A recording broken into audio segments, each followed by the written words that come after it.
Hello guys, good day po sa lahat. Welcome ulit sa ating channel. So panibagong araw, panibagong vlog na naman tayo ngayon. So ito po yung setup ko na 3 kilowatt off-grid setup na 1 solar. Ito po yung cover niya. So tinanggal natin kasi i-repair na natin ngayon. So ang issue po nito is short output. So sira na siya. Yan yung breaker, yung charge controller at yung ETS. So nakakonect dyan sa loob sa breaker. So yan. So kanina madaling araw bigla siyang nag-error. Short output po siya. So ngayon pagbaklas ko nakita ko sa loob na may defect talaga. So nag-error itong yung power MOSFET. So hindi masyadong makikita sa ating camera, pero nakita ko dyan yung tatlong na power MOSFET is bumigay na siya. Andyan. Ang number po ng power MOSFET na yan is IRF 3205. So yan po yung code ng power MOSFET. So yun yung papalitan natin. So since mag-repair na tayo, magpalit na tayo ng power MOSFET.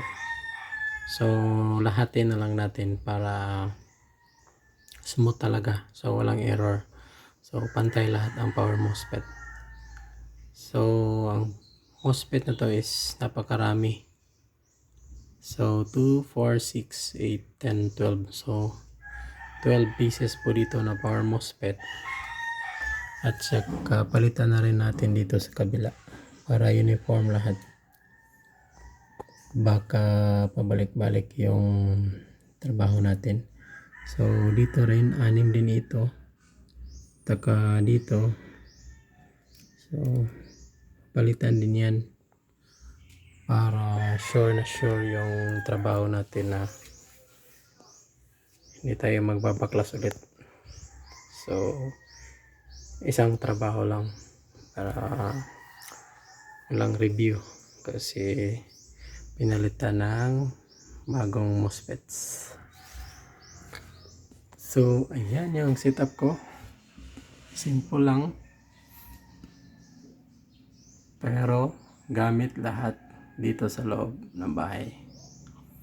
So ngayon naka-maintenance tayo. So si ETS, so naka direction siya for grid. So grid muna tayo. Yan yung purpose ng ETS, para kung mag-maintenance tayo hindi mapuputol ang linya kasi automatic yan magta-transfer. So importante talaga ng ETS. So magre-repair tayo dito, hindi affected yung linya sa buong bahay. So ito naman yung DIY ko na battery. So LiPo4. Ayan.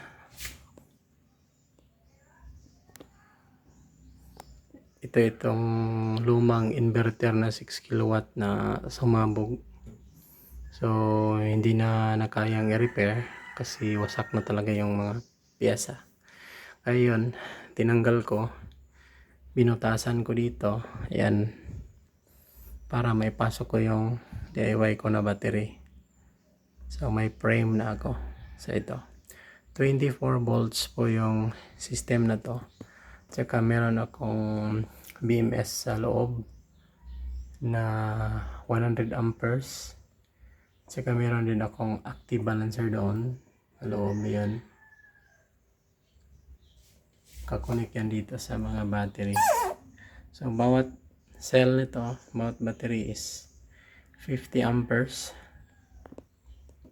50 amperes lahat. Tapos ang di banda rito na lithium is 60 amperes. So far sa tagal kong ginamit, hindi naman nag-trouble. Goods naman yung output niya kahit magkaiba yung amperahe ng battery, okay naman siya. Yun lang inverter bumigay. So ang inverter ko pala na 1 solar 3 kilowatt is running na po siya mga 6 years. 6 years na po siya gumagana, walang patayan. So ngayon lang po siya nanghingi ng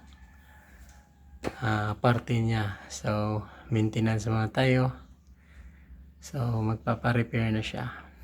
Kasi sa tagal naman ng panahon, need na naman yan ang atensyon.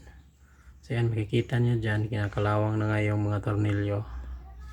So sa tagal ng panahon na ginagamit, ayan o, kinakalawang na.